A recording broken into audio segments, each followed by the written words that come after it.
உனக்கான season open ஆகுது. தேவனை மகிமைப்படுத்துங்கள். Yes yes yes yes. இத்தனை காலம் உன் தீபம் அணையாம பாதுகாத்ததின் நோக்கம். இத்தனை காலம் தீயையும் தண்ணீரையும் நீ கடந்தா என்னைக்கும் முடிந்து போக வேண்டிய வாழ்க்கை கர்த்தர் முடிந்து போக விடாமல் இனி ஒரு நாள் அல்ல சீசன் ஓபன் ஆகுது. எத்தனை பேர் இந்த வார்த்தை அப்படியே இருதயத்திலிருந்து மனப்பூர்வமாய் விசுவாசிக்கிறீங்கன்னு தெரியல. அந்த காலம் எனக்கு வந்து விட்டது. ஆமென், ஹல்லேலூயா. வசனம் நிறைவேறும் காலம். விதைக்க ஒரு காலம் உண்டு, அறுக்க ஒரு காலம் உண்டு. ஆமென். இத்தனை காலம் என் வாழ்க்கையில விதைத்த பல வசனங்கள் அறுவடை செய்கிற காலம். ஆமென், சொல்லுங்க பார்க்கலாம். இது எனக்கான காலம். ஆமென். எப்பொழுது மாறுதல் வரும் என்று போராட்டத்தின் நாளெல்லாம் காத்திருக்கிற சகோதரா, சகோதரி, இந்த வார்த்தையை உண்மையாய் உன் இருதயத்தில் ஏற்றுக்கொள். சொல்லுங்க, என் சீசன் ஓபன் ஆக போகிறது. 2. இதோ இருள் பூமியையும் காரிருள் ஜனங்களையும் மூடும். ஆனாலும் உன்மேல் கர்த்தர் உதிப்பார். அவருடைய மகிமை உன்மேல் காணப்படும். ஹல்லேலூயா, ஹல்லேலூயா. ஆனாலும் உன்மேல் கர்த்தர் உதிப்பார். அவருடைய மகிமை உன்மேல் காணப்படும்.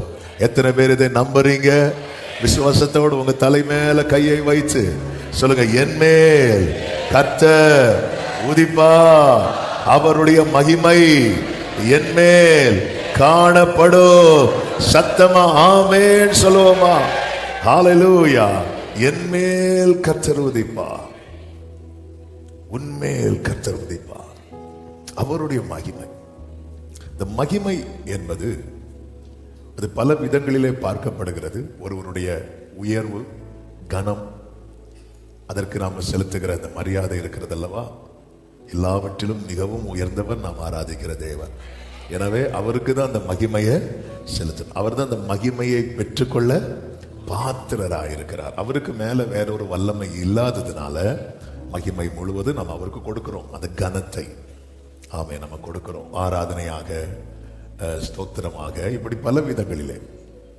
இன்னொரு விதத்தில் அதை பார்க்கும்போது ஒரு நபருக்குள்ள இருக்கிற அவருடைய மகத்துவங்கள், மேன்மைகள், பலம், இதெல்லாம் வெளிப்படுகிறது. தெரியுமா? புரியும்படி சொல்ல வேண்டுமானால், சூரியன் இருக்கிறது. இந்த சூரியனுக்கு ஒரு மகிமை உண்டு. என்ன தெரியுமா?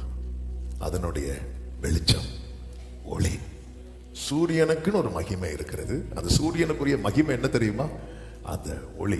அது எப்படி எல்லாரும் அனுபவிப்பார்கள், எப்பொழுது அனுபவிப்பார்கள் அப்படின்னா, அது வெளிப்படும் போது. அதுதான் என்ன சொல்லுவோம், சூரிய உதிக்கிறது அப்படிமோ. அந்த சூரியன் அப்படி உதித்து வரும்போது, அதுக்காக ஈவினிங் ஆனதும் லைட்டை ஆஃப் பண்ணிட்டு இருக்காது. ஈவினிங் ஆனதும் நமக்கு அது என்ன செய்யாது தெரியுமா? தெரியாது. நமக்கு தெரியாது. நம்ம என்ன நினைச்சிட்டு இருக்கோம், 5 மணிக்கு டியூட்டி முடிஞ்சோம் அது கடலுக்குள்ள போய் முங்கி இருந்துரும், அப்போ குளிச்சுட்டு காலையில தான். அப்படி கிடையாது. நமக்கு அது ஈவினிங்க்கு மேல என்ன செய்யாது, நமக்கு தெரியாது. அதன் அர்த்தம் அந்த சூரியனுக்கு அதுக்கப்புறம் ஒளி இல்லைன்னு அல்ல, நமக்கு அதுக்கப்புறம் அது என்ன செய்யப்படலை, வெளிப்படுத்தப்படவில்லை. அதே நேரம் நாம இருக்கிற இடத்துல நமக்கு அது வெளிப்படுத்தப்படும் போது, ஆமென், அதனால நம்ம பிரகாசப்படைகிறோம். அதனால நமக்கு வெளிச்சம் உண்டாகிறது. அது நம் கண்களுக்கு பிரமிப்பாகவும் இருக்கிறது. இருள் விலகுகிறது. சூரியனுக்குன்னு ஒரு மகிமை இருக்கிறது. அதுதான் அதனுடைய ஒளி. ஒரு சிருஷ்டிப்புக்கே இப்படி ஒரு மகிமை இருக்குமானால், அதை சிருஷ்டித்தவருக்கு ஆமென் சொல்லுங்க பார்க்கலாம். கர்த்தருடைய மகிமை என்பது அவருடைய வல்லமை, அவருடைய மகத்துவம், அவருடைய பரிசுத்தம், அவருடைய உண்மை, அவருடைய அன்பு, அவருடைய நீதி, அவருடைய நியாய தீர்ப்பு, அவருடைய கிருபை. இவைகள் எல்லாம் நான் சொன்னது கொஞ்சம். நான் இப்படி சொல்லிட்டு இருந்தேன்னா அது போயிட்டே இருக்கும். இவைகள் எல்லாமே உள் அடங்கிறது. இது எல்லாமே யார்கிட்ட இருக்கு அப்படின்னா, கர்த்தருக்குள்ள இருக்கிறது. இது யாருக்கு கர்த்தர் காண்பிக்க விரும்புகிறாரோ அவர்களுக்கு இதை கர்த்தர் வெளிப்படுத்துகிறார். ஆமென். இது வெளிப்படும் போது அதை எல்லாரும் காண்கிறார்கள். இதைதான் இயேசு கிறிஸ்து இந்த பூமியிலே வருவதற்கு முன்னாக முன்னறிவிக்கும்படி அனுப்பப்பட்ட யோவான் ஸ்நானன் சொல்லுகிறார். கர்த்தருடைய மகிமை வெளியரங்கமாகும், மாம்சமான யாவும் அதை ஏகமாய் காணும். ஆமென். இது அந்த காலம் என்று கர்த்தர் சொல்லுகிறார். ஹல்லேலூயா. ஆமென். இன்னைக்கு கர்த்தர் நமக்கு தருகிற வார்த்தை என்ன அப்படின்னா, உன்மேல். ஆமென் சொல்லுங்க பார்க்கலாம். உன்மேல். பாருங்கள், சூரிய உதயம் பார்க்கிறதுக்கு எல்லாரும் எங்க போய் நிப்பாங்க தெரியுமா? கடலுக்குள்ளையா? கடற்கரையில. ஏன்னா அந்த இடத்துல இருந்து தான் அந்த சூரியன் உதிக்கிறது. சூரிய உதயத்துக்கும் கடலுக்கும் சம்பந்தமே கிடையாது. ஆனா அங்க சூரியன் உதிக்கிறதுனால இன்னைக்கும் காலையில நீங்க கடற்கரை போனீங்கன்னா ஒரு கூட்டம் ஜனங்கள் இருப்பாங்க. அதே போலதான் இங்கே சொல்லப்பட்டிருக்கிறது, உதிக்கிற உன் ஒளியின் இடத்துல, உதிக்கிற உன் ஒளியின் இடத்துல ராஜாக்கள். எத்தனை பேர் இதை விசுவாசிக்கிறீங்க? என் வாழ்க்கை அர்த்தம் உள்ளதாய் மாற போகிறது. இத்தனை காலம் காத்திருந்த காத்திருப்பு ஆமென் வீணாக போகவில்லை. சத்தமா ஒரு ஆமென் சொல்லுங்க பார்க்கலாம். ஆமென். ஹல்லேலூயா. 3 காரியங்களை நான் சொல்லும்படி விரும்புகிறேன். இந்த காலை வேளையிலே பேசும்படி பரிசுத்த ஆவியானவர் இடைப்பட்ட 3 காரியங்கள். 1, இது உனக்கான காலம். ஹல்லேலூயா. ஆமா, இது உனக்கான காலம். எழுதுறவங்களுக்காக ஆண்டவரை ஸ்தோத்திரிக்கிறேன். எழுதுறவங்க பிராக்கெட்ல இது எனக்கான காலம்னு எழுதிருங்க. ஹல்லேலூயா. ஆமென். இது உனக்கு எழுத முடியும் அப்படின்னு இருக்கிறவங்க எல்லாம் நீங்க கூடுமான வரையில ஒரு நோட்டு பென்னு கொண்டு வந்துருங்க. அது ஒரு நல்ல பழக்கம். இது உனக்கான காலம். ஆமென் சொல்லுங்க. ஆமென். அதுதான் 1வது வசனம். நம்ம ஆராதனையிலே அதுதான் கேட்டுட்டு இருந்தோம். எழும்பி பிரகாசி, உன் ஒளி வந்தது. அதாவது உனக்கான சீசன் வந்து விட்டது. ஹல்லேலூயா. நீ மறைந்திருந்தது போதும். நீ எலியாவே நீ போய் உன்னை காண்பி. உனக்கான சீசன் ஓபன் ஆகுது. தேவனை மகிமைப்படுத்துங்கள். Yes yes yes yes. இத்தனை காலம் உன் தீபம் அணையாம பாதுகாத்ததின் நோக்கம். இத்தனை காலம் தீயையும் தண்ணீரையும் நீ கடந்தால் என்னைக்கும் முடிந்து போக வேண்டிய வாழ்க்கை கர்த்தர் முடிந்து போக விடாமல், இனி ஒரு நாள் அல்ல, சீசன் ஓபன் ஆகுது. ஆமென் சொல்லுங்க பார்க்கலாம். உன் ஒளி வந்தது, கர்த்தருடைய மகிமை உன்மேல் உதித்தது. எழும்பி பிரகாசி. எல்லாவற்றுக்கும் ஒவ்வொரு காலம் உண்டென்று வேதம் சொல்லுகிறது. எனவேதான் சங்கீதம் 102:13 சங்கீதக்காரன் இப்படி பாடுகிறான், தேவரீர் எழுந்தருளி சீயோனுக்கு இறங்குவீர், அதற்கு தயை செய்யும் காலமும் அதற்காக குறித்த நேரமும் வந்தது. ஹல்லேலூயா. தேவரீர் எழுந்தருளி சீயோனுக்கு இறங்குவீர், தேவரீர் எழுந்தருளி சீயோனுக்கு இறங்குவீர், அதற்கு தயை செய்யும் காலம் வந்ததே, சபைக்கு தயை செய்யும் காலம் வந்ததே. எழுந்தருளு தேவா, எழுந்தருளு எழுந்தருளு. கைகளை உயர்த்தி, மனுஷர் என்னை மேற்கொள்ளாதிருக்க, மனுஷர் என்னை மேற்கொள்ளாதிருக்க எழுந்தருளு, சத்துரு என்னை தொடராதிருக்க, எனக்கு ஒத்தாசையாக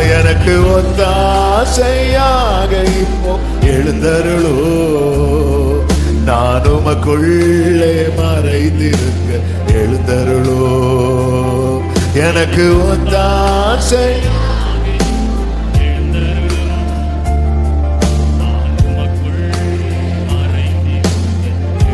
ஹல்லேலூயா. இது உன் காலம், இது உன் காலம். இதை அறிந்ததனாலதான் தாவீது சொல்லுகிறான், அவர் தீங்கு நாளில் என்னை கூடாரத்தில் மறைத்து என்னை ஒளித்து வைக்கிறார். இன்னொரு இடத்துல சொல்றார், யுத்த நாளில் என் தலையை மூடினீர். தலையை கவர் பண்றார். ஏன் அப்படின்னா, ஆண்டவர் ஒரு சீசன் வைத்திருக்கிறார். அந்த சீசனை குறித்து சொல்லப்பட்டிருக்கிறது, அவன் மீதில் அவன் கிரீடம் பூக்கும். அவன், அதனால கர்த்தர் என்ன செய்கிறார் தெரியுமா? யுத்த நாளில் என்ன செய்கிறாரா? தலையை மூடி வைக்கிறார். மூடி வைக்கிறார். ஆமென். அதனாலதான் ஏசாயால சொல்லப்பட்டிருக்கிறது, மகிமையானவைகளின் மேலெல்லாம் காவல் உண்டாயிருக்கும். கர்த்தர் இத்தனை காலம் எத்தனையோ கண்ணிகள், எத்தனையோ எதிரான ஆயுதங்கள், எத்தனையோ சோதனைகள், எத்தனையோ ஆபத்துகள், எத்தனையோ விபத்துகள், அதிலெல்லாம் கர்த்தர் கிருபையாய் கிருபையாய் கிருபையாய் காத்து இதுவரை கொண்டு வந்ததின் நோக்கம் என்ன தெரியுமா? எழும்பி பிரகாசி. ஓ, உனக்கு தயை செய்யும் காலமும் அதற்காக குறித்த நேரமும் வந்ததே. நல்ல கைகளை தட்டி ஆமென் சொல்லுங்க. ஆண்டவரால செய்ய முடியுமா என்கிற டவுட்டே நமக்கு வரக்கூடாது. என்ன சொன்ன இப்போ? ஆண்டவரால செய்ய முடியுமா என்கிற டவுட்டே வரக்கூடாது. ஹல்லேலூயா. அந்த சந்தேகமே வரக்கூடாது. அவரை குறித்து எல்லாம் இழந்து திரும்ப எல்லாவற்றையும் அப்படியே இருந்ததை விட 2 மடங்காய் பெற்றுக்கொண்ட ஒரு நபர் வேதத்தில் உண்டு. யார் தெரியுமா? யோபு. யோபு, அந்த யோபு தன் அனுபவத்திலிருந்து சொல்லுகிறார், தேவரீர் சகலத்தையும், எல்லாரும் சொல்லுங்க, சகலவற்றை. யோபு 42:2, நீர் சகலத்தையும் செய்ய வல்லவர். சகலத்தையும். ஆண்டவரே, உங்களால முடியாதுன்னு எதுவுமே கிடையாதுப்பா. நீங்க எதையும் செய்வீர். நீர் செய்ய நினைத்தது தடைபடாது. ஆமென். இது யோபு எல்லாம் பெற்றுக்கொண்டு சொல்லவில்லை, அவர் யார் என்பதை அறிந்த பிறகு சொல்லுகிறார். எனவே ஒரு தேவ பிள்ளை கர்த்தர் எப்படி செய்ய போகிறார் அப்படின்னு சொல்லி ரொம்ப யோசித்து தலையை எண்ணாக்காதீங்க, புண்ணாக்காதீங்க. கர்த்தர் செய்வார்னு நம்பி தோதிங்க. அது எப்படிப்பா நடக்கும்? அதெல்லாம் தெரியாது. தேவனால் கூடாத காரியம் ஒன்றும் இல்லை. அதை எக்ஸ்பிளைன் பண்ண உள்ள மரியாளுக்கு போதும் போதும் ஆயிரும். ஆமா, ஃபர்ஸ்ட் சொல்ல ஒரு பரிசுத்தாவி உண்மையில் வரும், உன்னதமானவருடைய பலன் உண்மையில் நிழலிடம் அப்படி சொல்லிட்டு மரியாதை அப்படி பார்த்துட்டு இருக்கிறாங்க. தூதன் பார்த்தார். சிம்பிளா சொல்றேன், தேவனால் கூடாத காரியம் ஒன்றுமே கிடையாது. கர்த்தர் செய்வேன்னு சொன்ன வார்த்தை, நம்ப பண்ணின வார்த்தை, அது நிறைவேறும் காலம்தான். அது மட்டுமல்ல, பிரசங்கி 3:11 சொல்லப்பட்டிருக்கிறது, அவர் சகலத்தையும் செய்ய வல்லவராய் இருந்தாலும் அவர் ஒவ்வொன்றையும் எப்படிதான் செய்வாரா? அதின் காலத்திலே. எத்தனை பேர் இந்த வார்த்தை அப்படியே இருதயத்திலிருந்து மனப்பூர்வமாய் விசுவாசிக்கிறீங்கன்னு தெரியல. அந்த காலம் எனக்கு வந்து விட்டது. ஆமென். ஹல்லேலூயா. வசனம் நிறைவேறும் காலம், வசனம் நிறைவேறும் காலம். விதைக்க ஒரு காலம் உண்டு, அறுக்க ஒரு காலம் உண்டு. ஆமென். இத்தனை காலம் என் வாழ்க்கையில விதைத்த பல வசனங்கள் அறுவடை செய்கிற காலம். ஆமென் சொல்லுங்க பார்க்கலாம். எண்ணாகமம் 23:19 சொல்லப்பட்டிருக்கிறது, அவர் செய்யாமல் இருக்க மாட்டார். ஆமென் சொல்லுங்க பார்க்கலாம். அவர் செய்யாமல் இருக்க மாட்டார், நிச்சயம் செய்வார். ஹல்லேலூயா. நிச்சயமாக. ஆமென். நானாக காத்திருக்கவில்லை, அவரே காத்திருக்க வைத்தார். நானாக காத்திருக்கவில்லை, அவரே காத்திருக்க. கைகளை உயர்த்தி சொன்னதை செய்வார். நிச்சயமாக சாத்தியமாகும், நடந்தே தீரும். சொன்னதை செய்வார். ரகதன ரமசேகரா, நடந்தே தீரும். வானம் பூமி ஒளிந்தாலும் நீரை வேறும். எனக்கு ஒரு காலம் உண்டு. ஆமென். ஹல்லேலூயா. glory. என் நேசர் என்னை உயர்த்திடுவார். நல்ல மேய்ச்சல். ஹல்லேலூயா. நல்ல மேய்ச்சல். என் நேசர் என்னை. ஆமென். நல்ல.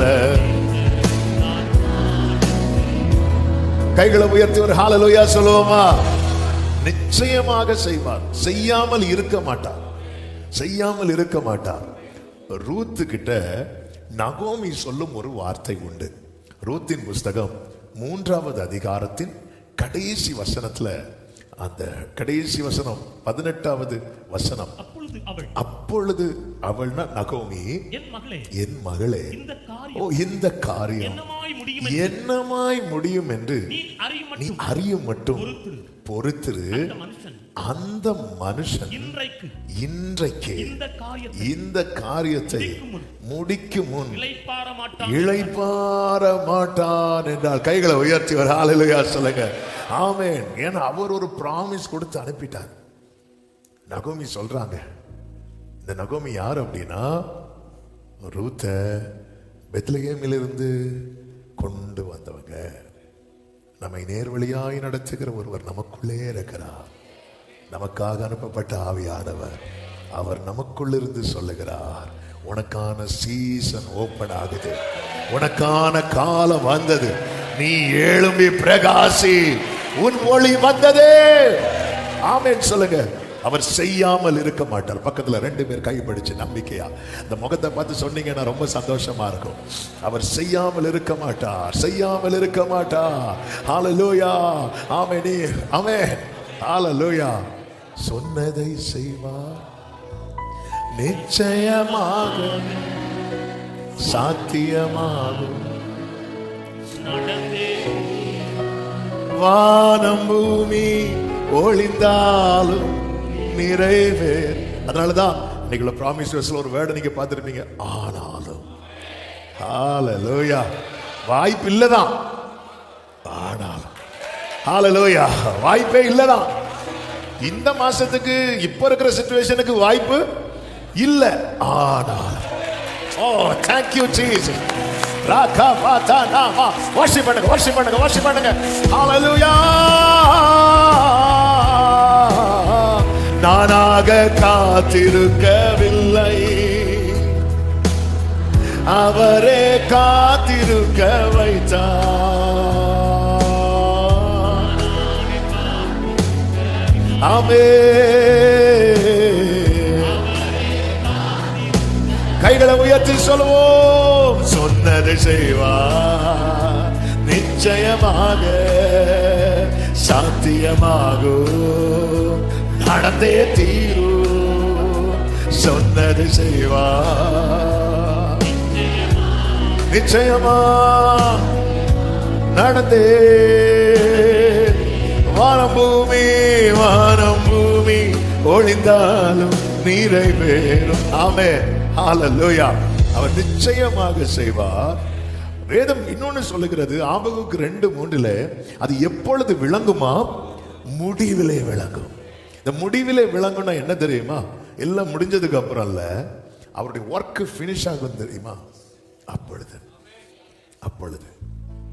அந்த ஒர்க் பினிஷ் ஆகும் போது, அது வரைக்கும் நமக்கு என்ன செய்யாது தெரியுமா? தெரியாது. அது வரைக்கும் தெரியாது. அதனாலதான் யோபு ஒரு வார்த்தையை சொல்லுவார். அந்த வசனத்தை வாசிக்கலாம். யோபு 23:9. யோபு 23:9 யோபு ஒரு வார்த்தையை சொல்லுவார். இந்த வேர்டை எல்லாரும் கவனிக்கணும்.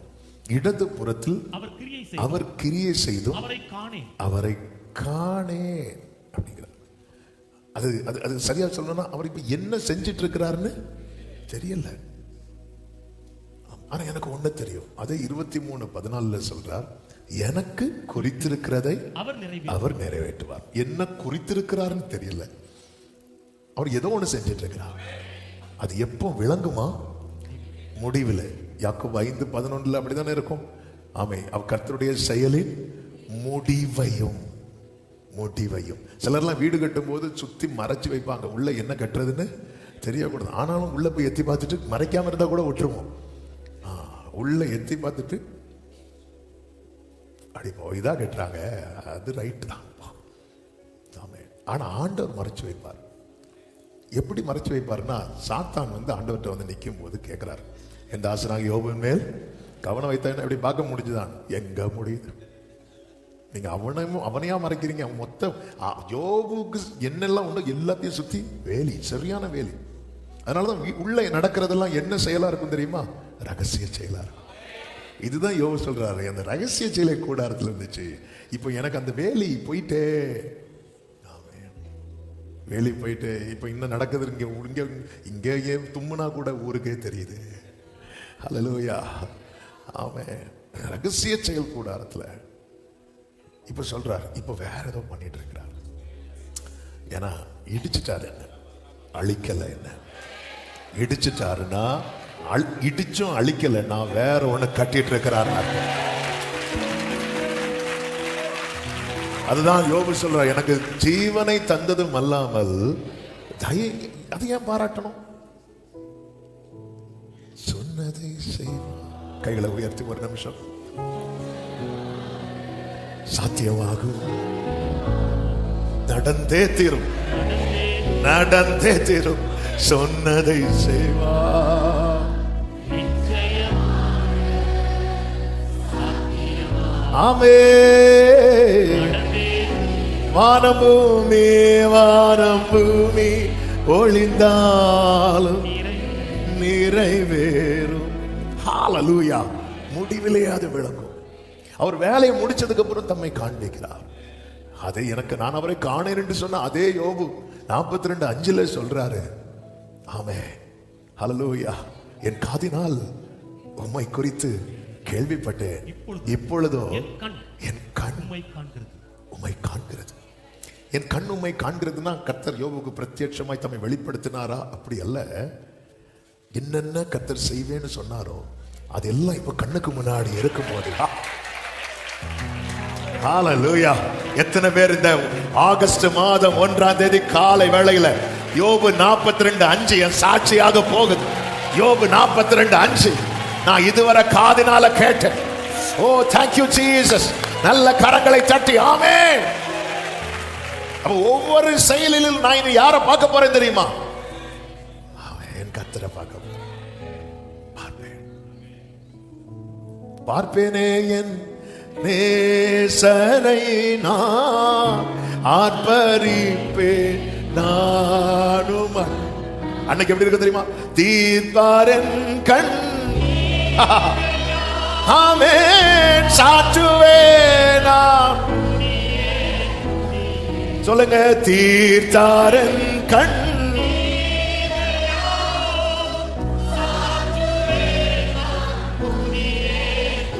இது உனக்கான காலம், இது எனக்கான காலம்.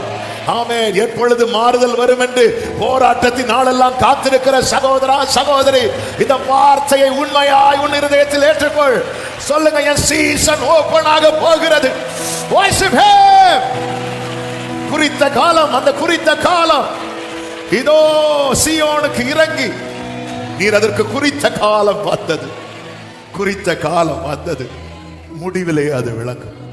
நீ காத்திரு, காத்திரு. ஒரு நாள் ராத்திரி நேரத்துல ஒரு சில காரியங்களுக்காக ஜெபம் பண்ணிட்டு இருக்கும் போதுதான் இந்த வார்த்தைகளை வாயில கொடுத்தார். நானாக காத்திருக்கல, நீங்க தான் காத்திருக்க வச்சீங்க. நானாக காத்திருக்கல. அப்படி பாடிட்டு இருக்கும் போதே தேவ பிரசன்னம் அப்படியே இறங்கிட்டு உடனே வாயில இருந்து சொன்னதை செய்வா. நானா காத்திருக்கலன்னு நான் பாட்டுக்கு எழுதல, புலம்புனது. அவர் என் புலம்பலை ஆனந்த களிப்பாய், உன் புலம்பல் ஆனந்த களிப்பாய் மாறும் வேளை. ஹல்லேலூயா. முடிவிலே அது விளங்கும். வேதம் சொல்லுகிறது, அது பொய் சொல்லாது, அது பொய் சொல்லாது.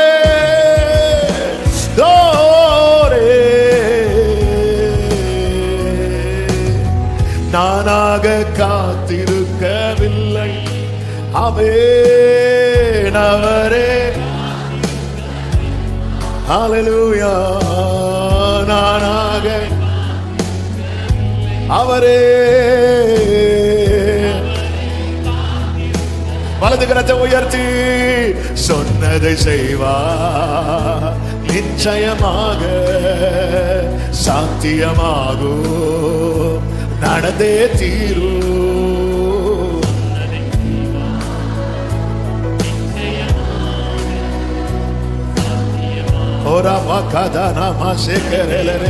ஒரே சத்தமாய் வானம் பூமி ஒளிந்தால் நிறைவேறும். எனக்கு ஒரு காலம் உண்டு, அதுவரை காத்திருப்பே. எனக்கு ஒரு காலம் உண்டு, ஆமென். என் நேசர் என்னை உயர்த்திடுவார், நல்ல மேய்ச்சலை நான் காண செய்வார். என் நேசர் என்னை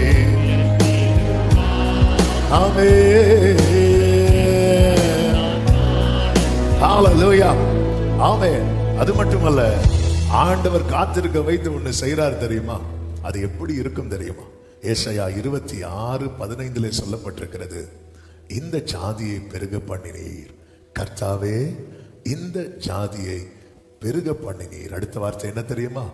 நீ மகிமைப்பட்டு. கைகளை உயர்த்தி ஹல்லேலூயா. அவர் மகிமைப்பட என் வாழ்க்கையில கர்த்தர் தமது மகிமையை வெளிப்படுத்த சித்தமாக இருக்கிறார். இது உன் காலம். உன் வாழ்க்கையில கர்த்தர் செய்ய வேண்டியதை செய்யும்படியான காலம் மட்டுமல்ல, அதிலே கர்த்தர் என்ன செய்யப்பட போகிறார் தெரியுமா? மகிமைப்பட போகிறார். ஹல்லேலூயா ஆமென். அவருக்கு மகிமையுள்ள கீர்த்தி உண்டாகும்படி அவரது ஜனத்தை அவர் நடத்துகிறார். அவருடைய மகிமைக்காக தான் கர்த்தர் என்னை காத்திருக்க வைத்தார். அவருடைய மகிமைக்காகவே கர்த்தர் என் வாழ்க்கையில அவருடைய முகத்தின் ஒளியை பிரகாசிப்பிக்க பண்ண போகிறார். ஆமென் சொல்லுங்க பார்க்கலாம். அந்த சீசன் வரும்போது, அந்த டைம் வரும்போது பாருங்க, யோசேப்பின் வாழ்க்கையில அவனுக்கான நேரம் அந்த டைம் வரும்போது என்ன செய்யணுமோ அதை செய்தார். பார்வோன் தலைக்குள்ள 2 சொப்பனத்தையும் ஒரே நாள்ல கொடுத்தார். ஏன்னா அப்பதான் நாளைக்கு கர்த்தர் குறித்த நாள்ல யோசேப்பு என்ன செய்ய முடியும் தெரியுமா? வெளியே யோசேப்புக்கு 2 சொப்பனம் கொடுத்தார், ஆனா ஒரே நாள்ல கொடுக்கல. ஆமென் ஹல்லேலூயா. டைம் நெருங்கிட்டுன்னு வைங்களேன், கர்த்தர் எப்படி செய்வாரா? அதே ஏசாயா கடைசி 60வது அதிகாரத்தின் கடைசி வசனம் எப்படி சொல்லியிருக்கும் தெரியுமா? சொல்லுங்க. டைம் நெருங்கிட்டுன்னு வைங்களேன், தீவிரமா செய்வார். ஹல்லேலூயா ஹல்லேலூயா. யோசேப்புக்கு டைம் நெருங்கிட்டு உடனே கர்த்தர் என்ன தெரியுமா செய்தார்? ஒரே நாள்ல 2 சொப்பனம். சில இடத்துல பாத்திருக்கீங்களா, சில பில்டிங் டெடிகேஷன், சில வீடோ ஏதோ ஒரு ஹாலோ சர்ச்சோ டெடிகேஷனுக்கு டேட்டு கொடுத்துருவாங்க. இன்னும் 3 நாள் தான் இருக்கு அப்படின்னு இருக்கும்போது, அது வர பகல்ல மட்டும் நடந்துட்டு இருந்த வேலை அடுத்த 3 நாள் எப்படி நடக்கும் தெரியுமா? இரவு பகல், அவ்வளவுதான். நைட்டு ஒரே லைட்டு, ஃபுல்லா நைட்டும் ஃபுல்லா இரவு பகல். ஏன் இப்படி மாங்குன்னு வேலை பார்க்குறீங்க? ஏன்னா குறித்த டேட்டு வந்துட்டு. ஆமென். அவருக்கு எல்லாம் தெரியும். ஹல்லேலூயா. நியாயப்படி பார்வோனுக்கு 2 சொப்பனம் காட்டணும். அது 2 சொப்பத்தை 2 நாள்ல காட்டியிருக்கலாம். ஆனா டைம் ஆயிட்டு. என் தேவன் அதன் காலத்துல. ஆமென். ஆரோனுடைய கோல் ஒரு நாள் துளிர்க்க வச்சு, ஒரு நாள் பூக்க வச்சு, ஒரு நாள் காய்க்க வச்சு. இதுதான் சீசன் இல்ல? சீசன் அப்படித்தானே? இது இப்போ இலை உதிர் காலம், அடுத்து இலை துளிர் காலம். இப்போ துளிரும், இப்போ இப்படி இருக்கும். எல்லா சீசனையும் ஒரே நைட்ல கொண்டு வந்தார். என் ஆண்டவர் காலங்களையும் சமயங்களை மாற்றுகிறவர். இருள் பூமியையும் காரிருள் ஜனங்களையும் மூடும். ஆனாலும் ஹல்லேலூயா. யோசேப்புக்காக பார்வோனுக்கு சொப்பனங்கள் காண்பிக்கப்பட்டது. தாவீதுக்காக அபிஷேக தைலம் கொண்டு வரப்பட்டது. கொம்புல கொண்டு வரப்பட்டது.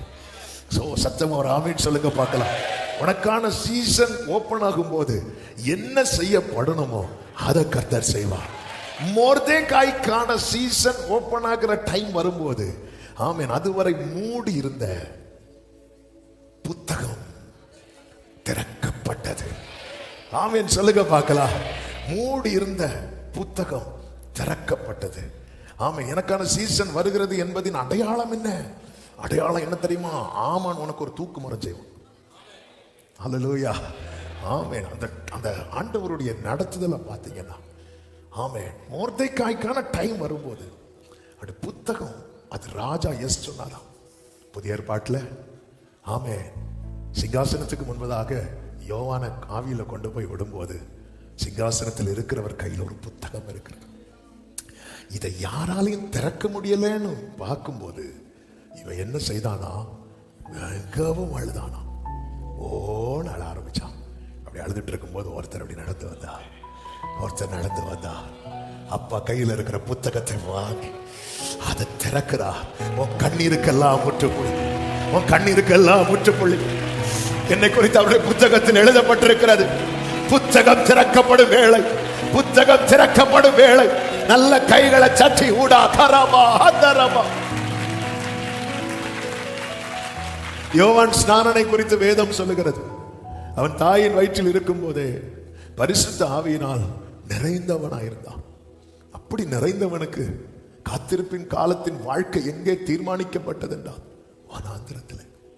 லூக்கா சுவிசேஷம் 1வது அதிகாரத்தின் கடைசி வசனத்திலே இப்படி சொல்லப்பட்டிருக்கிறது.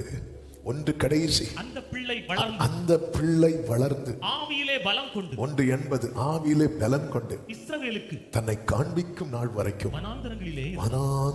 அதன் அர்த்தம் என்ன தெரியுமா?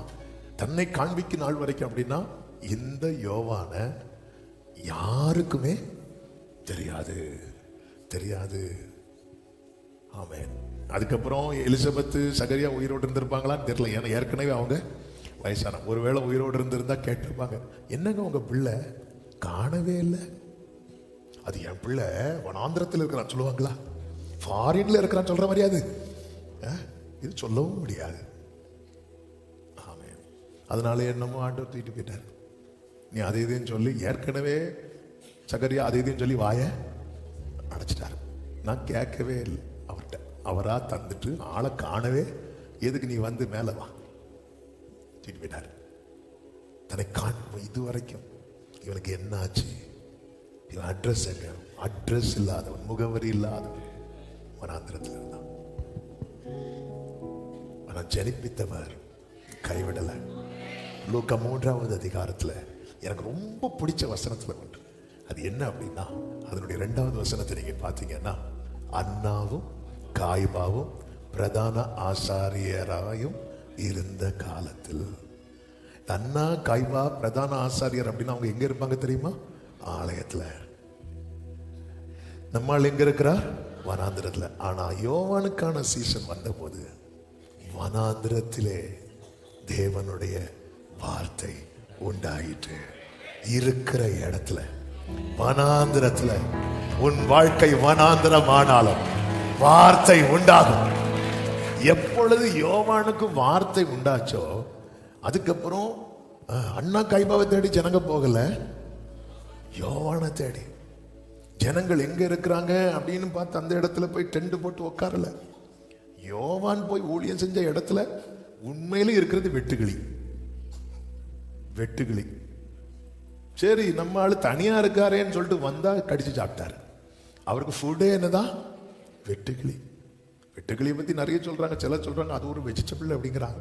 சரி, நம்ம அந்த விஷயத்துக்குள்ள போக வேண்டாம். பைபிள்ல சொல்லியிருக்க வெட்டுக்கிளி அப்படின்னு. நமக்கு தெரிஞ்ச வெட்டுக்கிளி வெட்டுக்கிளி தான், அவ்வளவுதான். வேற என்ன? காட்டு தேன் அடி பார்க்கும்போது அங்க எங்கேயா தேனி இருந்திருக்கும், மெதுவா தேன் எடுத்து சாப்பிட்டுருப்பாரு.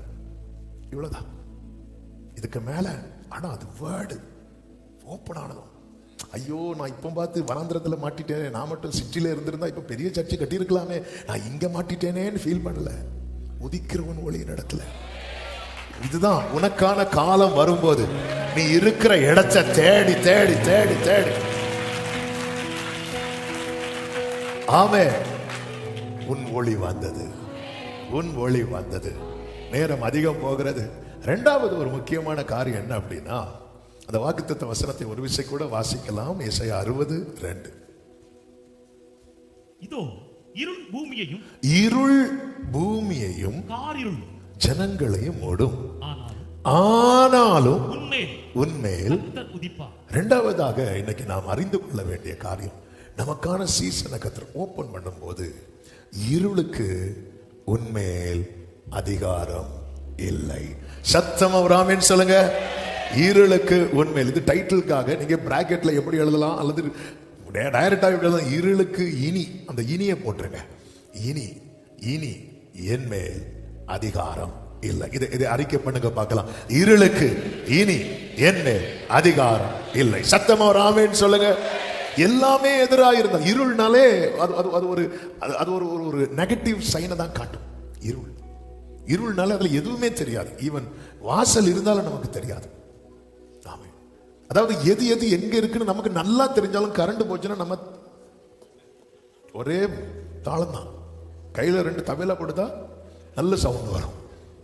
அப்படிதான் நம்ம வந்து என்னதான் இங்கதான் இருக்கும் போன், நமக்கு சும்மாவே கை அப்படியே இருக்கிற இடத்துல கரண்ட் போனோம்னா இங்க தட்டிட்டு இருக்கும்.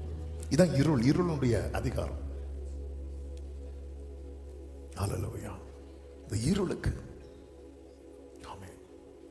என் பாதையெல்லாம் அந்தகாரம் சூழ்ந்தாலும் வாழ்க்கை முடிந்தது, மறுவாழ்வு இல்லை என்றாலும். என் பாதையெல்லாம் அந்தகாரம் சூழ்ந்தாலும் வாழ்க்கை முடிந்தது, மறுவாழ்வு இல்லை என்றாலும். ஆமென். என்னை தேற்றுவதற்கு நம்புவே, glory, என்னை தேற்றுவதற்கு நம்புவேன் ஆண்டவரே. பிரியமானவர்கள், எல்லாமே எதிராக இருந்தாலும், வாசல்கள் எல்லாம் அடைக்கப்பட்டது போல காணப்பட்டாலும், பாதையெல்லாம் அந்தகாரம் சூழ்ந்தாலும், கர்த்தருடைய மகிமை உண்மையில் உதிக்கும் போது இது எல்லாமே மாறுதலா முடியும். அதற்கு பிறகு இருளுக்கு அதிகாரம் இல்லாமல் போகும். யோவான் 1வது அதிகாரம் நம் ஆண்டவராகிய இயேசு கிறிஸ்துவை குறித்து சொல்லப்பட்டிருக்கிறது. 4-5 வசனங்களிலே அவருக்குள் என்ன இருந்ததா? ஜீவன் இருந்தது. அந்த ஜீவன் மனுஷருக்கு எப்படி இருந்துச்சா? ஒளியா இருந்தது. அந்த ஜீவன் வெளிப்படும் போது இயேசு சொன்னார், நான் சொல்லிய வசனங்கள் ஆவியாயும் ஜீவனாய். அப்போ ஒருத்தங்க வாழ்க்கையில கர்த்தருடைய வார்த்தை உதிக்கும் போது அல்லது வெளிப்படும் போது அது எப்படி இருக்குதா? ஒளியா இருக்கிறது. அடுத்த வசனம் என்ன சொல்லப்பட்டிருக்கிறது? அந்த ஒளி இருளில், எல்லாரும் சொல்லுங்க பார்க்கலாம், இருளில் எதுவுமே தெரியாது, ஆனா ஒளி பிரகாசிக்கும். அந்த ஒளி இருளிலே பிரகாசிக்கிறது. அடுத்த வேர்ட் என்ன தெரியுமா? இருளானது அதை. இதை நம்புறவங்க ஒரு ஹalleluya சொல்லுங்க. இருள், அதாவது ஒளி இருளை விழுங்கிரும். இருளுக்கு ஒளியை பற்றி கொள்ள முடியாது. சூரியன் அப்படி உதிக்கும் போது நீங்க பாத்தீங்கன்னா சரண் அந்த இருள் அப்படி ஒரு ஸ்கிரீனை, அந்த ஸ்டேஜுக்கு முன்னாடிலாம் ஸ்கிரீன் போடுவாங்க பாருங்க, அந்த உள்ள நிறைய ப்ரிப்பரேஷன் இருக்கும்.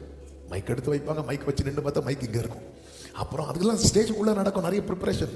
வெளியே ஆடியன்ஸ் சொல்லி பார்த்துட்டே இருப்பாங்க, ஷோ நடக்குமா நடக்காதா அப்படி பார்த்துட்டே இருப்பாங்க. இங்கே எல்லாம் ரெடி ஆனதும் அப்படி ஸ்கிரீன் விலகும் பாருங்க. ஆமென். இது போலதான் ஆண்டவர் ஒரு ஸ்கிரீனை போட்டிருக்கிறார். ஹalleluya. நிறைய பேர் நினைச்சிட்டாங்க இவன் கதையை முடிச்சிட்டான், கதை உள்ள எழுதிட்டு இருக்கிறார், ரெடியா ப்ரிப்பேர் பண்ணிட்டு இருக்கிறார். எத்தனை பேர் நம்புறீங்க? இருளானது அதை பற்றி கொள்ளவில்லை. யோசேப்புக்கான சீசன் வந்தபோது பார்வோனுக்கு சொப்பனங்கள் காண்பிக்கப்பட்டது. ஓகே, சொப்பனங்கள் காண்பிக்கப்பட்டது. அந்த நேரத்தில் யோசேப்பின் கை கால்களில் என்ன போடப்பட்டிருந்தது தெரியுமா? விலங்குகள். ஆனா எப்பொழுது அந்த ஒளி வந்ததோ அதன் பிறகு வேதம் சொல்லுகிறது 105வது சங்கீதம் அதனுடைய 18, 19, 20 வசனங்களிலே வாசியுங்கள். அவன் கால்களை விலங்கு போட்டு, என்ன வேர்டு பாத்தீங்களா? ஆமென். விலங்கு போட்டு ஒடுக்கினார்கள். அவன் பிராணன் இரும்பில் அடைப்பட்டிருந்தது.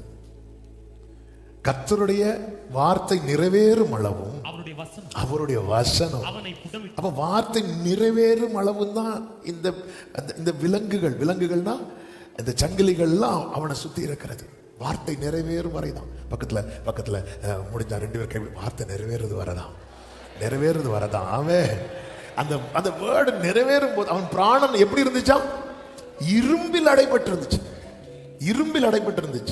அவன் மட்டும் இங்க இருந்திருந்தான்னு நடந்திருக்கும். அவன் இல்லை, என்ன பண்றதுக்கு? இப்படி சொல்ல முடியாது. அதான் அந்த இருளுக்கு அதிகாரம் இல்லை. 19வது வசனத்துல சொல்லப்பட்டிருக்கிறது, 20 அந்த வார்த்தை நிறைவேற அந்த சீசன் வந்தபோது ராஜா ஆள் அனுப்பி அவனை கட்டு அவிழ்க்க சொன்னான். அதன் பிறகு யோசேப்பு கட்டப்பட்டானா? இல்ல, யோசேப்பு கட்டி வச்சான். ஹalleluya. அதிகாரம் அதுக்கப்புறம் அவன் கையில. ஆமென். எத்தனை பேர் நம்புறீங்க? சில வாழ்க்கையில் இப்படிப்பட்ட இந்த இருளின் அதிகாரம் இருக்கிறது. என்ன பண்ணாலும் எழும்ப முடியாதனால அடைப்படி, என் பிராணன் அடைப்பட்டு இருக்கிறது. சில சொல்லுவாங்க, என் உயிரை நான் கையில பிடிச்சிட்டு இருக்கிறேன் அப்படிமா. பிராணன் அடைப்பட்டு இருக்கிறது. ஒரு ரட்சிக்கப்பட்ட தேவ பிள்ளை, தெரிந்தெடுக்கப்பட்ட தேவ பிள்ளை, தேவ திட்டத்துக்கு உட்பட்ட தேவ பிள்ளை ஒரு காரியத்தை நம்பணும். இந்த அடைப்பட்ட நிலை வார்த்தை நிறைவேறும் வரைதான். அது நிறைவேறும் போது எப்படி பவுல் சீலா கை கால்களில் இருந்த விலங்குகள் கலந்து விழுந்ததோ, ஓ தேங்க்யூ ஜீசஸ். யோசேப்புக்கு ராஜா ஆள் அனுப்பினான். பவுல் சீலாவுக்கு யார் அனுப்பினா? ஒருத்தர் இல்ல, ஒருத்தர் இல்லைன்னு கலங்காதீங்க. பரத்திலிருந்து வர வல்லமை கர்த்தர் தூதனை அனுப்புவார். ஆமென் சொல்லுங்க பார்க்கலாம். ஹalleluya. சங்கிலிகள்லாம் கலண்டு விழுந்துச்சு. அந்த ஒளி வந்த போது இப்படி விலங்கிடப்பட்டு சிறையில் அடைக்கப்பட்ட ஒரு நபர் உண்டு புதிய ஏற்பாட்டுல. யார் சொல்லுங்க பார்க்கலாம்? நிறைய பேர் உண்டு, கரெக்ட் தான். அதுல முக்கியமான ஒருத்தர் உண்டு. நம்மால் தான் எங்க போனாலும் தூங்குவார். நம்மால் சொன்னோன்னா சொல்றீங்க பாருங்க. பேதுரு, அவரது 4 அடுக்குக்குள்ள அவரை போட்டு அடைச்சு வச்சுட்டாங்க. அதுவும் எப்படி அடைச்சு வச்சாங்கன்னா விலங்கு போட்டு.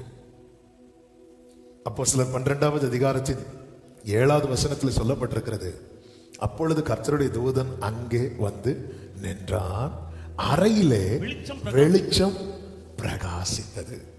அவன் பேதுருவை விலாவிலே தட்டி சீக்கிரமாய் எழுந்திரு என்று அவனை எழுப்பினான். உடனே சங்கிலிகள் அவன் கைகளில் இருந்து சத்தமா ஒரு ஆமென் சொல்லுங்க. அவருடைய ஒளி வரும்போது உன் குடும்பத்தில் கட்டுகள் இருக்காது. எல்லா பாவ கட்டுகள், சாப கட்டுகள், தரித்திர கட்டுகள், பலவீன கட்டுகள், போராட்டத்தின் கட்டுகள், பிரிவினையின் கட்டுகள் இயேசு கிறிஸ்துவின் நாமத்திலே அது உடனே உடனே உடனே உடனே நல்ல கைகளை தட்டி ஹalleluya. ஆமென். ஹalleluya. சிறைச்சாலை அடைப்பதில்லை, சங்கிலிகள் நிரந்தரமில்லை, உந்தன் நாமம். ஆமென். சிறைச்சாலை அடைப்பதில்லை,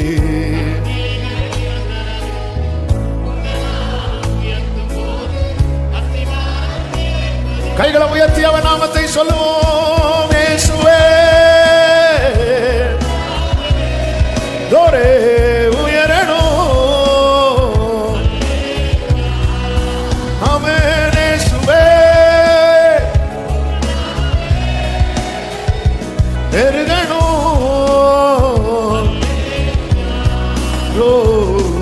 உங்க நாமம் உயரணும், இன்று மேன்மை அடையணும். பாடுவே பாடுவோம். கைகளை அசைத்து ஹalleluya ஹalleluya ஹalleluya ஹalleluya. ஆமென். யாவே ஹalleluya.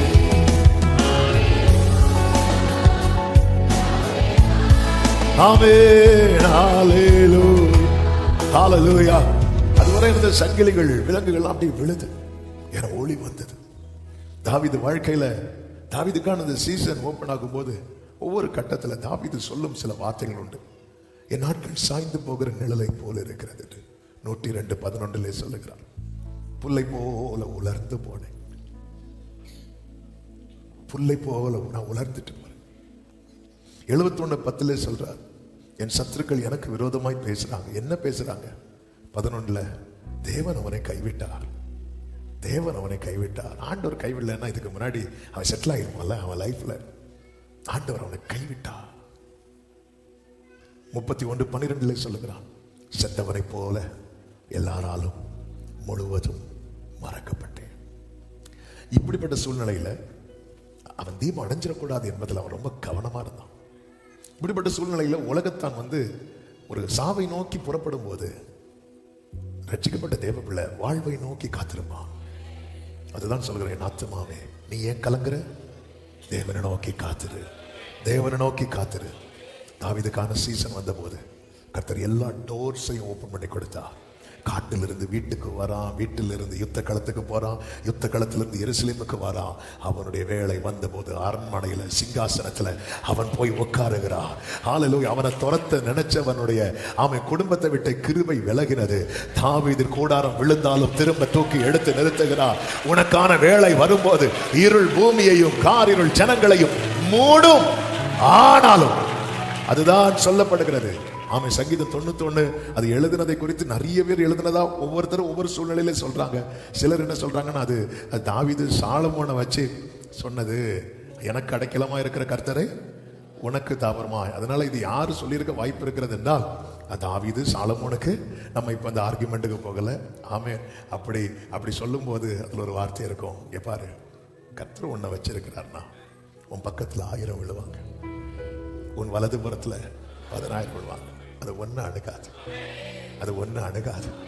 ஏன் தெரியுமா? மகிமையானவைகளுக்கு மேலெல்லாம் காவல் உண்டாயிருக்கும். இருள் பூமியையும் காரிருள் ஜனங்களையும் மூடும். உனக்கான அந்த வேலை வரும்போது இருளுக்கு உண்மையில் அதிகாரம் இல்லை. இயேசு கிறிஸ்து சொன்னார், இது இது இது அந்தகாரத்தின் வேலையா இருக்கிறது. அந்தகாரத்தின் வேலை என்று சொன்னதும் இயேசுவை விலங்கு போட்டு கெட்டிட்டாங்க. ஹல்லேலூயா, ஹல்லேலூயா. பைபிள் நமக்கு முதல் அதிகாரத்தில் காண்பிக்கிறதே விடியற்காலமும் சாயங்காலமும் என்றல்ல, சாயங்காலம் விடியற்காலம் ஆகு. ஒவ்வொரு தேவ பிள்ளைக்கும் கர்த்தர் கொடுக்கிற பிராமிஸ், உலகம் இன்னைக்கு சந்தோஷப்படுவாங்க, நாளைக்கு அழுவாங்க, ஆனா உன் துக்கம். ஹல்லேலூயா, ஹல்லேலூயா. எல்லாரும் சொல்லுங்க, என் சாயங்காலம் விடியற்காலம் ஆகும். ஒரு சாயங்காலம், அதுக்கப்புறம் அது ராக்காலம், அதன் பிறகு விடியற்காலம். இயேசுவை போட்டு கட்டிட்டாங்க, இயேசு மேல கை போட்டாங்க, இயேசுவை பிடிச்சு அரைஞ்சாங்க, கல்லறையில அடைச்சாங்க. கல்லறைய கல்லால மூடி சங்கிலியால சுத்தி ஒரு 15 ரூபா பூட்டையும் போட்டு ராஜாக்க சீலை அடிச்சாங்க. இங்க சீல் அடிக்கும் போது அவர் சீலை எல்லாம் சுத்திட்டு இருக்கிறார். அதாவது அவரை அவர் அங்க எல்லாம் ரெடி பண்ணி வச்சுட்டு, அந்த வேதம் சொல்லுகிறது பொழுது விடிந்து வருகையில் அப்படின்னு இருக்கும். அந்த விடியற் காலம் வரும்போது கல்லறையில இருக்கிற சங்கில தெரிக்குது, கர்த்தருடைய மகிமை வெளிப்படும் போது அந்த உயிர் தெளிந்தவரை நான் ஆராதிக்கிறேன். நிச்சயமாய் சொல்ல முடியும், இருள் பூமியையும் காரிருள் ஜனங்களையும் மூடும். ஆனாலும் ஆனாலும் ஆனாலும் காத்திருக்கிற சபையே, காத்திருக்கிற உள்ளமே, உன்மேல் கர்த்தர் உதிப்பார். அவருடைய மகிமை உண்மையில் காணப்படும், அவருடைய மகிமை உண்மையில் காணப்படும். ஹல்லேலூயா. மோர்தெகாயை பாருங்க, அவன் மேல ஒரு அதிகாரம், இருளின் அதிகாரம் இருந்தது. அந்த அதிகாரத்துக்கு பேர் என்ன தெரியுமா? ஆமா. அந்த இருளின் அதிகாரத்தினுடைய உச்சம் என்ன தெரியுமா? தூக்கு மரத்தை செஞ்சு அதுல மோர்தெகாயை தூக்கி போடுறதுக்காக ராஜா கிட்ட பேசுறதுக்கு வரான். பேசுறதுக்கு வந்தவன் ராஜா கிட்ட பேசுறான். இந்த ஒரு மேட்டர் பேசல. என்ன பேசிட்டு இருக்க? ராஜா கனம் பண்ண விரும்புகிறவனுக்கு என்ன செய்யப்படும்? ஆமான்னு சொல்றான். என்ன இல்லாமல் வேற. சில நேரத்தில் சத்ருவை தூக்குறதே அடிக்கிறது தான். அவன் மட்டும் அவன் இங்க வரு, மோர்தெகாய்க்கு நான் கனம் பண்ணணும்னு நினைக்கிறேன். அது எப்படி பண்ணலாம் நீ சொல்லு. இப்படி சொல்லியிருக்கணும்ல, இப்படி சொல்லியிருந்தா அவன் சொல்லியிருக்கலாம், ராஜாவே அவனை என் கூட 2 நாள் தங்க வைங்க, வேற மாதிரி கொண்டு போயிருப்பாங்க. இது அப்படியெல்லாம் ஒண்ணுமே கிடையாது. ஹல்லேலூயா, ஹல்லேலூயா, ஹல்லேலூயா. மோசையை வச்சு ஏண்டவர், பார்வனை வச்சு ஏண்டவரே இப்படி ஒரு சட்டம் போட்டீங்க. அவன் 40 வருஷம் அந்த வீட்டில் வளரட்டும், அது 40 வருஷம் அந்த வீட்டில் வளரட்டும். அங்கே வளர்ந்து அவனுக்கு நிறைய கோச்சிங் கிடைக்கும், நிறைய ட்ரைனிங் கிடைக்கும். ஆமென். அதனால தான் இல்லை, மோசைக்கு 40 வயசுல தான் ஆண்டவரே உங்க சீசன் வருது, அதுவரை விட்டுருக்கலாம். இல்லை அவன் அங்கே இருக்கட்டும். ஆமென். அவனுக்கு நிறைய தெரியும். இல்லாட்டா பார்வன் முன்னாடி நிற்க மாட்டான். ஆமென். ஆண்டவர் அந்த அந்தகாரத்தின் வேலை இருக்கிறது அல்லவா, அதான் போராட்டத்தின் காலம் என்று யோபு சொல்லுகிறான். வாய்க்கல அந்த இருளுக்கு, அதுக்கு மேல அது புத்தகம் திறந்துட்டா இருளுக்கு அதிகாரம் கிடையாது. புத்தகம் திறந்தாலே ஒளி வந்துட்டுன்னு அர்த்தம். எத்தனை பேர் நம்புறீங்க? ஆமென். புத்தகம் திறக்கப்படுகிறது, புத்தகம் திறக்கப்படுகிறது. ஆமென் சொல்லுங்க பார்க்கலாம். இஸ்ரவேலரும் எகிப்தியரும் பார்த்தீங்கன்னா, இஸ்ரவேலர்கள் எகிப்திலிருந்து புறப்பட்டு சிவந்த சமுத்திரத்துக்கு முன்னாக வந்தாச்சு. அங்க யார் வாரா அவங்களுக்கு பின்னாடி துரத்திட்டுனா பார்வோனும் சேனையும் வராங்க. அப்பொழுது ஒரு அந்தகாரம் உண்டாகிறது. ஆனால் அக்னி ஸ்தம்பம் இஸ்ரவேலருக்கு என்ன உண்டாக்கிட்டான்? யாத்ராகமம் 14:20 சொல்லப்பட்டிருக்கிறது. அது எகிப்தியரின் சேனையும் இஸ்ரவேலின் சேனையும் ஒன்றோடொன்று சேராதபடி அவைகளின் நடுவில் வந்தது. எகிப்தியருக்கு அது மேகமும் அந்த, ஏன்னா அது அவங்க சீசன் ஓவர். எல்லாரும் சொல்லுங்க, பார்வோன் சீசன் ஓவர். சொல்லுங்க சத்தமா. ஆமாம். Goliath season over. Haman season over.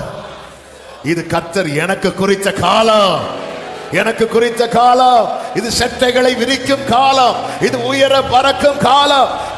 கர்த்தருக்கு காத்திருக்கிறவர்கள் புது பலனை அடைந்து கழுகுகளை போல செட்டைகளை அடித்து உயர உயர உயர உயர மேலே உயரே உயரே உயரே நான் பறப்பேன். உயரே ஓ உயரே உயரே. ஹல்லேலூயா. அந்த அடையாளத்தை தான் கர்த்தர் மோசேயை கொண்டு செய்வார். ஆமென். அந்த மோசேயை கோலை போட வச்சு எடுக்க வைக்கிறதெல்லாம் அந்த அடையாளத்தை வெளிப்படுத்த. மோசே கோலை போட்டாச்சு, என்ன ஆகுது? பாம்பு. பாம்புனாலே எகிப்து தான். இப்போ நீ எடு மோசே, அது உன் கையில கோலாகும். அது உன் கையில என்னவா இனி இருக்கா தெரியுமா? பாம்பு. இது உன் கையில கோலா, அது அந்த அதிகாரத்தை நான் உன் கையில கொடுத்துட்டேன். இனி நீ தான் எகிப்துல என்ன நடக்கணும் நடக்க கூடாதுன்னு நீ டிசைட் பண்ணணும்.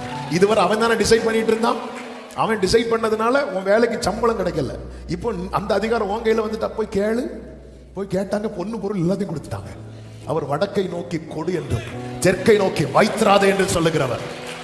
ஹalleluya, ஹalleluya.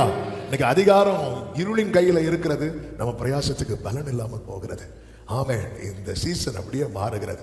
எகிப்தியருக்கு அது மேகமும் அந்தகாரமாய் இருந்தது. ஆனா இஸ்ரவேலருக்கோ அது இரவை, இருள் ஜனங்களையும் காரிருள், இருள் பூமியையும் காரிருள் ஜனங்களையும் மூடும். ஆனாலும் ஆமென். அப்ப அந்த இருளுக்கு இந்த ஒளியை என்ன செய்ய முடியல? பற்றி கொள்ள முடியவில்லை. இஸ்ரவேலருக்கு அது ஒளியா இருந்ததுனால மோசே தன் கையை சமுத்திரத்துல நீட்டுறான். அப்பொழுது கர்த்தர் ராம் முழுவதும் பலத்த கீழ் காட்டினான். சமுத்திரம் ஒதுங்கும்படி செய்து அது வறண்டு போக பண்ணினார். ஜலம் பிளந்தது. அப்போ எல்லா இடத்துல இருள் இருக்கும்போது என் மேல் அந்த ஒளியை கர்த்தர் உதிக்க பண்ணும் போது யாராலும் கிரகிக்க முடியாத ஒரு டோர் எனக்காக ஓபன் ஆகும். இருளுக்கு இனி அதிகாரம் இல்லை. இயேசு கிறிஸ்துவின் நாமத்தில், இயேசு கிறிஸ்துவின் நாமத்தில் ஒரு புதிய வாசல், ஒரு புதிய பாதை, ஒரு புதிய வழியை கர்த்தர் கிருபையாய் திறப்பாராக. ரா முழுவதும் அந்த காற்று அடிக்கிறது, ரா முழுவதும் அந்த காற்று அடிக்கிறது. அது திறக்கப்படுவதை உன் கண்கள் காண போகிறது. ஆமென் சொல்லுங்க பார்க்கலாம். ஆமென். இது உனக்கான காலம். இருளுக்கு இனி உண்மையில் அதிகாரம் இல்லை. மூன்றாவது ஒரு முக்கியமான காரியத்தை சொல்லி நம்ம ஜெபிக்க போகிறோம். ஏசாயா 60 எடுத்துக்கொள்ளுங்கள். இந்த ஏசாயா 60 நீங்க திரும்ப திரும்ப திரும்ப திரும்ப வாசிங்க. சரியா? ஆமென். இன்னைக்கே வீட்டில் போய் வாசிங்க, நல்லா வாசிங்க. ஆமென். ஆண்டவர் உங்களுக்குன்னே எழுதி வச்சது மாதிரி இருக்கும். நான் அதை படிக்கும் போதெல்லாம் எனக்குன்னே எழுதி வச்சிருக்கிறேன். எப்படி சொல்றீங்க? கடைசியில் போட்டார்ல, சின்னவன் 1000 சிறியவன் பலத்த ஜாதியமாவான். ஆமென் சொல்லுங்க பார்க்கலாம். சியோன்னு பேசிட்டு ஃபுல்லா சியோன் சியோன் இருக்கும் நிறைய இடத்துல. 60 இல்ல, அதுக்கு முன்னாடி எல்லாம் சியோன் சொல்லி சொல்லி கடைசியில் சின்னவன் முடிச்சிட்டாரு. பார்த்தீங்களா? ஆமென். யாராண்டவரே சியோன் சொல்லும் போது சின்னவனே நீதான், சின்னவன் 1000 ஆகும். அப்போ நீங்க ஏசாயா படிங்க, உங்களுக்குன்னே எழுதி வச்சிருப்பார். எதை படிச்சாலும் அப்படிதான் இருக்கும். 54 படிச்சு பார்த்தா எனக்குன்னே இருக்கும். ஆமென். ஹல்லேலூயா. எல்லாம் நமக்குன்னு இருக்கான எல்லாம் படிக்க மாட்டோம். ஹல்லேலூயா. படிச்சா பிறகு ட்ராக் மாற்ற வேண்டி இருக்கும். அதனால மெதுவாக ஆண்டவரே போகணும். இந்த இடம் எவ்வளவு பயங்கரமா இருக்கு. ஆண்டவர் இடம் வாங்கிக்க வந்தார். யாக்கோபே உன்னை பத்தி கேட்கல வந்தார். யாக்கோபு பெத்தேல்ல இடத்தை பத்தி சொன்னான். யாபோ கற்றின் கரையில் அவனை பத்தி சொன்னான். நீங்க வேற எதை பத்தி பேசினாலும் மாற்றம் வராது. உங்களை பத்தி சொல்லுங்க, மாற்றம் வரும். ஆண்டவர்கிட்ட, ஆண்டவரே நானாகவே. இந்த ஆகஸ்ட் பிரேயர்ல ஆண்டவர் என்கிட்ட உங்ககிட்ட எதிர்பார்க்கறது அவ்வளவு. நீ யாரு, நான் யாரோ அதை அவற்றை காட்டு. இவ்வளவு தான்டா. அப்படி காண்பிக்கணும். அப்பா நான் விசுவாசிக்கிறேன். ஆகிலையே அவிசுவாசம். இதான் பாடா. நான் விசுவாசிக்கிறேன். திடீர்னு பார்த்தா ஒரு அவிசுவாசம் வருது. இதான் நான். இந்த விஷயத்துல என்னால் இருக்க முடியுது, இந்த விஷயத்துல இருக்க முடியல. இதான் நான். இப்படி காட்டுங்க. கர்த்தர் தீவிரமாய் செய்வா. ஆமே. மூணாவது ஒரு முக்கியமான காரியம் என்ன தெரியுமா? நீ தேவனுடைய பாதஸ்தானமாக மாறு. 13வது வசனத்துல ஆண்டவர் சொல்லுவார், என் பாதஸ்தானத்தை மகிமை. பாதஸ்தானம் என்ன தெரியுமா? ஆண்டவருடைய பாதங்கள் வைக்கிற இடம். I will make the place of my feet glorious. பாதஸ்தானமாக ஆவியானவர் இந்த 1ஆம் தேதி காலை வேளையில பிரத்யட்சமாய் பேசும்படிக்கு, திட்டமாய் பேசும்படி சொன்ன முக்கியமான காரியம். பாரு, உன் சீசன் வருது. இனி இருளுக்கு உன் மேல அதிகாரம் இருக்காது. அதுக்கான டைம் இது. ஆனா என் பாதஸ்தானமா நீ இருக்கணும். ஏன்னா உன் மேல உதிக்க போகிறது தூதனின் ஒளி அல்ல, கர்த்தரின் மகிமை. இப்ப பாருங்க, இந்த இருளின் அதிகார நேரத்துல இயேசு ஒரு வார்த்தையை சொல்ல தெரியுமா? பிசாசுக்கு என்னிடத்தில் ஒன்றுமில்லை. இதான் ரொம்ப முக்கியம். தேவனுடைய பாதஸ்தானமாய் மாறணும். யாத்திராகமம் 25:8 பிரித்தெடுக்கப்பட்ட ஜனங்களை கானானுக்குள்ள கொண்டு போகிறார். அப்பொழுது மோசே கிட்ட நிறைய காரியங்களை சொல்லும் போது ஒரு முக்கியமான காரியத்தை சொல்லுகிறார். அவர்கள் நடுவிலே நான் வாசம் பண்ண எனக்கு ஒரு பரிசுத்த ஸ்தலத்தை உண்டாக்குவார்களாக என்று சொல்லுகிறார். அவர் விரும்புகிறார். சியோனை விரும்பி தெரிந்தெடுத்து அதை வாசஸ்தலமாகும்படி விரும்பினார் என்று சங்கீதம் 132:13 சொல்ல அவர் விரும்புகிறார். அப்ப இதெல்லாம் செய்ய விரும்புகிறார். இப்போ இதெல்லாம் செய்யறதுக்கு அவருடைய பாதஸ்தானமாய் நான் மாறணும். அதுக்கு தான் அவர் என்ன செய்கிறார்? வாசற்படியில் நின்று கதவை தட்டுகிறேன். நான் விரும்பி ஏற்றுக்கொள்ளாமல் அவர் எனக்குள்ள வரவே மாட்டார். அவர் பூட்டி அறைக்குள்ளும் போக வல்லமை உள்ளவர். ஆனா சகையவே, நீ இறங்கி வந்தேன்னா நான் வீட்டில் தங்குறேன், நான் விரும்புறேன் சகையவே அப்படி சொன்னதும் சகையை சரண இறங்குற மரத்துல இறங்கி கூட்டிட்டு போகும்போது பார்க்குறான், அவர் பாதம் வைக்கிற இடம் மாதிரி என் வீடு இல்லையே. ஏன் மேட் இல்லையா? வீடு ஃபுல்லாக என்னெல்லாம் வாங்கி வச்சிருப்பான் தெரியல. ஐயோ, அவருடைய பாதஸ்தானமா அவன் நின்று என்று பைபிளில் இருக்கும். அவன் நின்று ஆண்டவரை பார்த்து, ஆண்டவரே அநியாயமாக யார்ட்டையா வாங்கினா நான் நாளத்தனையா திரும்ப கொடுத்துறேன், ஆஸ்தியில் பாதியை நான் ஏழைக்கு கொடுத்துறேன். அவன் கிளீன் பண்ணுறான். அவருடைய பாதஸ்தானமா மாறணும்னா இருதயத்தில் இருக்கிற அந்த அழுக்கை, அந்த கரையை நீக்கி போடணும். ஆண்டவர் பிரசனத்துல நம்ம அறிக்கையிடும் போதே அந்த தேவ பிரசனம் நம்மை தொடும். இந்த தடையாய் நிற்கிற பருவதெல்லாம் அப்படி மெழுகு போல. இந்த 1ஆம் தேதி காலையிலே நம்முடைய பிரதான ஜெபம் எதுவா இருக்கணும் தெரியுமா? என்னை உம்முடைய பாதஸ்தானமாக்கும், என்னை உம்முடைய பாதஸ்தானமாக்கும். கர்த்தர் நம்மை ஆலயமாய் தெரிந்தெடுத்திருக்கிறார். என் பாதஸ்தானத்தை, யோசேப்புக்கு சீசன் ஓபன் ஆச்சு. அவன் அவருடைய பாதஸ்தானமானான். என்ன செய்தான்? பாவத்துக்கு விலகி ஓடினான். தாவீதுக்கு சீசன் ஓபன் ஆகும் போது காரியம் எல்லாம் நடந்தது. தாவீது அவருடைய பாதஸ்தானமானான். என்ன செய்தான்? பழி வாங்குதலுக்கு விலகி ஓடினான். இந்த பழி வாங்குதலுக்கு மனசுல ஒண்ணு வச்சுட்டு அடிக்கிறது, அதுக்கு விலகி ஓடினான். ஒவ்வொரு தேவம் மொர்தெக்காய் அவருடைய பாதஸ்தானமானான். என்ன செய்தான்? அந்நிய நமஸ்காரம் அவன் செய்யல. அந்நிய வழிபாடுக்கு விலகி ஓடுறான். என்ன வேணாலும் செய்யலாம், ராஜாவுக்கு உண்மையா இருப்போம், எல்லாம் இருப்போம்.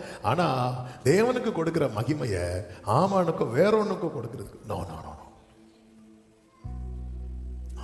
அந்நிய வழிபாடுக்கு விலகி ஓடுதல், பாவத்துக்கு விலகி ஓடுதல், பழி வாங்குதலுக்கு விலகி ஓடுதல். ஒரு தேவ பிள்ளை, ஆமே நான் பாவத்தை விட மாட்டேன், ஏன் ஒளி வந்தது, ஏன் ஒளி வந்ததுன்னா நீங்களே டார்ச் அடிச்சு பார்த்துட்டு போயிட வேண்டியதான். ஆமே, ஒளிக்கும் இருளுக்கும் சம்பந்தம் ஏது? சம்பந்தம் ஏது? ஆமே, அவருக்கு நீங்க உண்மையா இடம் கொடுத்தா உங்க வாழ்க்கையின் ஆழத்தில் இருக்கிற இருள் கூட அகற்றப்படும். ஆமேன் சொல்லுங்க பார்க்கலாம், சத்தமா ஆமேன் சொல்லுங்க. பாதஸ்தானமாகும். மனசுல ஏதாவது கசப்போ வெறுப்போ வைராக்கியம் வருது, ஆண்டவர் சமூகத்தில் அதை விட்டுறணும். ஆண்டவர் சமூகத்தில் அவருடைய பாதஸ்தானம். ஆமா, வேற தேவனுக்கு கொடுக்கிற மகிமையை வேற எந்த ஒரு நபருக்கும் எதுக்குமே கொடுக்க கூடாது. ஆமா, நம்ம கொண்டாடுறது ஜீசஸை மட்டும்தான் இருக்கணும். ஒரு ஆமேன்னு சொல்லுங்க. எத்தனை பேர் நான் அவருடைய பாதஸ்தானம்? ஆண்டவர் சொல்றார், என் பாதஸ்தானத்தை மகிமைப்படுத்துவேன். உன்மேல் கர்த்தர் உதிப்பார்னு சொல்லிட்டு எப்படி சொல்ற? என் பாதஸ்தானம். எனக்கு யார்கிட்ட இடம் இருக்குதோ அவனை மகிமைப்படுத்தும் வேளை வந்தது. கைகளை உயர்த்தி ஆமே. இப்போ நம்ம ஜெபம் பண்ண போறோம். ஒரு 5 நிமிஷம் முடிந்தால் முழங்கால் படியிட்டு அல்லது எழுந்து நின்று உங்களுக்கு எப்படி வசதியோ.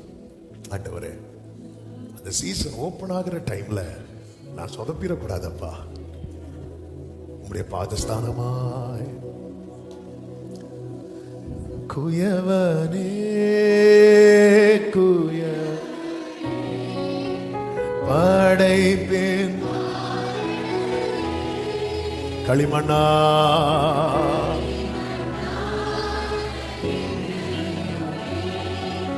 கண்ணோக்கி வேறு